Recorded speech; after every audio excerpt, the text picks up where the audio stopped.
শিশুর জন্ম মৃত্যুর শংসাপত্রে ইচ্ছামতো নাম বা তথ্য পরিবর্তনের প্রবণতা রুখতে এবার কড়া পদক্ষেপ করল রাজ্যের স্বাস্থ্য দপ্তর। সম্প্রতি জারি হওয়া এক নির্দেশিকায় জানানো হয়েছে, এখন থেকে আর চাইলেই জন্ম মৃত্যুর শংসাপত্রে নাম, জন্ম তারিখ কিংবা পরিবারের সদস্যদের পরিচয় সংক্রান্ত কোনো তথ্য সহজে বদলানো যাবে না।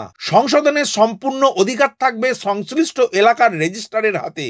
কোনো তথ্য বদলানোর প্রয়োজন হলে সংশ্লিষ্ট ব্যক্তি বা পরিবারকে নির্দিষ্ট নথিপত্র জমা দিয়ে রেজিস্ট্রারকে সন্তুষ্ট করতে হবে, তবেই সেই বদলে অনুমতি মিলবে। নমস্কার বন্ধু, আপনাদের সাথে আমি অনিমেষ। আপনারা এখন দেখছেন কুন্ডু টেলিকম ইউটিউব চ্যানেল। চলুন শুরু করা যাক আজকের আপডেটটি।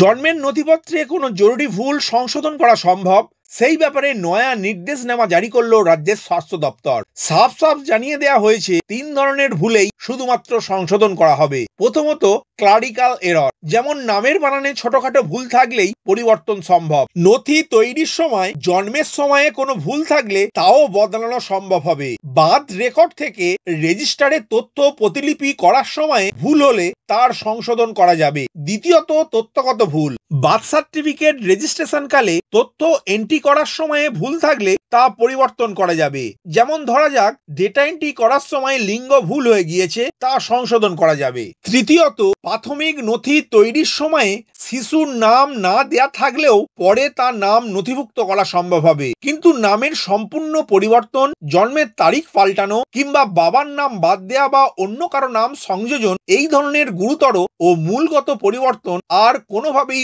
অনুমোদিত নয়। এমনকি কোনো দম্পতির বিবাহ বিচ্ছেদ হয়ে গেলেও তাদের সন্তানের জন্মের শংসাপত্র থেকে বাবার নাম মুছে ফেলা যাবে না। আবার যদি মা দ্বিতীয়বার বিবাহ করেন, তবুও সন্তানের নথিতে নতুন বাবার নাম যুক্ত করা যাবে না। রেজিস্টারে একবার যে নাম নথিভুক্ত হয়ে গিয়েছে তা চিরস্থায়ী হিসাবেই গণ্য হবে।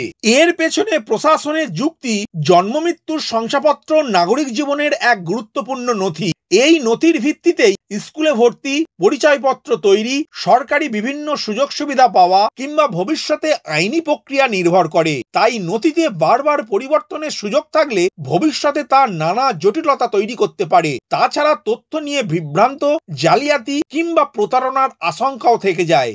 এছাড়াও registration of birth and death act 1969 সালের আইন অনুসারে কিছু বিষয় কোনোভাবেই বদলানো যাবে না বলেই আগেই জানানো হয়েছে। যেমন জন্ম তারিখ, পিতার নাম বা নামের পুরোপুরি রদবদল, এইসব তথ্য একবার নথিভুক্ত হয়ে গেলে তা অপরিবর্তনীয় বলেই বিবেচিত হবে। প্রসঙ্গত, শিশুর নথিতে বাবা, মা বা অভিভাবকের নাম বা পদবীর পরিবর্তনের জন্য কি নথি প্রয়োজন নির্দেশে সে কথাও জানানো হয়েছে।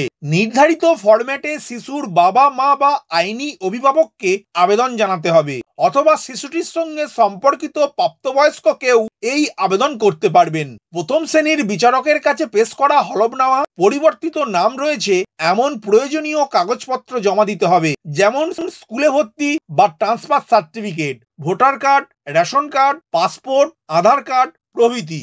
এছাড়া সর্বভারতীয় বা আঞ্চলিক খবরের কাগজে নাম পরিবর্তনের পাবলিক নোটিশও দিতে হবে। জমা দিতে হবে শিশুর বার্থ সার্টিফিকেটের প্রতিলিপিও। বাচ্চার জন্মের নথিপত্রে বাবা মায়ের নামের পরিবর্তন করার জন্য বলা হয়েছে, গেজেট নোটিশ দিয়ে বাবা মায়ের নাম পরিবর্তন করাও সম্ভব।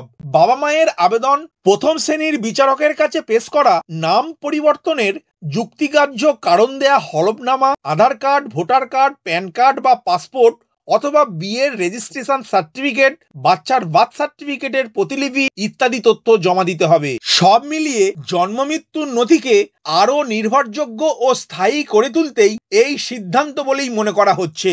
ভিডিওটি প্রথম থেকে শেষ পর্যন্ত দেখার জন্য ধন্যবাদ। এই ইনফরমেটিভ আজকের আপডেটটি আপনার বন্ধু ও পরিচিতদের জানাতে বেশি বেশি করে শেয়ার করবেন, আর অবশ্যই কমেন্ট করবেন ভিডিও সম্বন্ধে আপনার কোনো ডাউট বা জিজ্ঞাসা থাকলে, এবং আপনার কোনো মতামত জানাবেন। ভালো থাকবেন, সুস্থ থাকবেন।